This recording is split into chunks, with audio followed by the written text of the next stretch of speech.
All right, so today we're diving into something a little different. This isn't your typical reporter study. Instead, we're looking at a fictional story, an allegory, that's built to explore one pretty wild idea. And that idea boils down to this one question. What if being poor was actually a superpower? I mean, really think about that.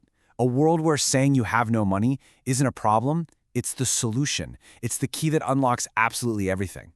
That's the world this story wants us to step into. So, the story gives this concept a name, the progressive power of poverty. And it's exactly what it sounds like, a total flip of how we think about economics, right? Here, just saying you're in need is the ultimate currency. It's more powerful than cash. So let's see how that actually works.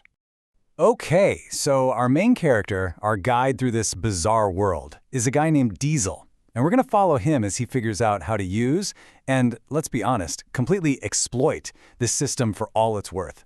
His story is basically our window into what this progressive power really looks like in practice. So first things first, Diesel needs a place to stay. He just walks up to a government housing official and says, "Hey, I'm homeless."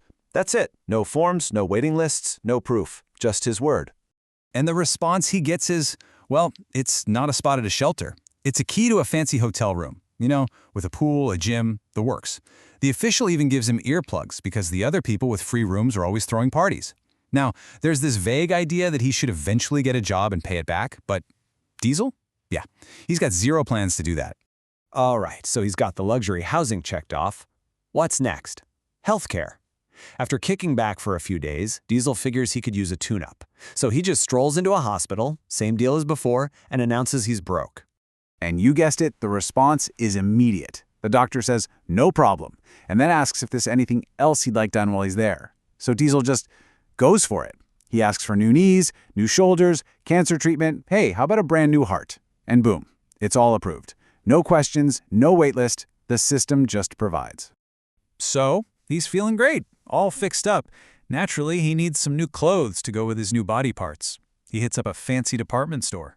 Then, he gets hungry and stops by a food bank. But what they're offering just isn't up to his new standards.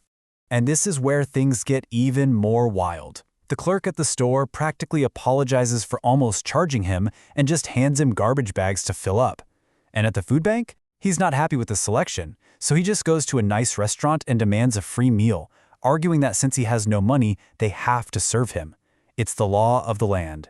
But of course, Diesel's not done. A hotel room is nice, but he wants a house and a luxury car to go with it. So now he's heading to a dealership and a bank, about to push this poverty superpower thing as far as it can possibly go.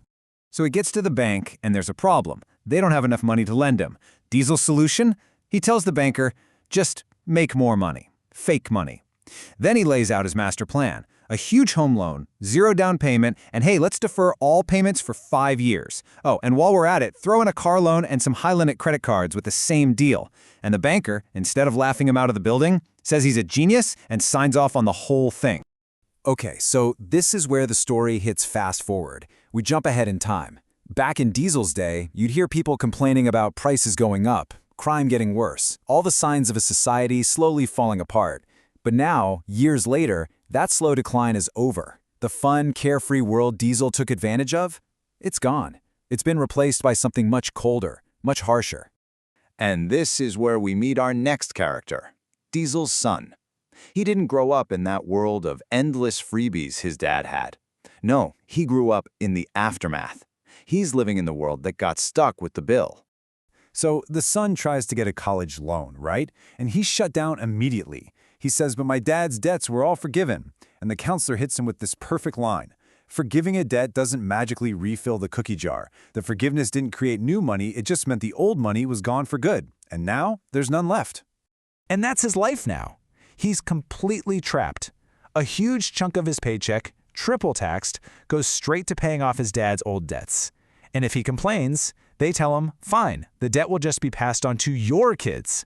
He can't get a mortgage, he can't get ahead, he's paying for a party he never even went to.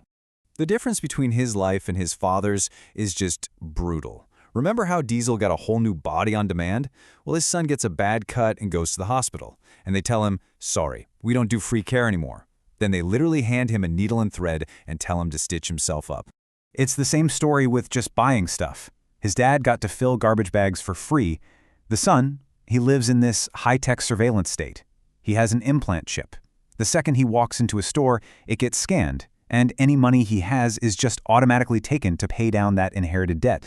So the obvious question is, what happens when you can't pay? When there's no money left to take?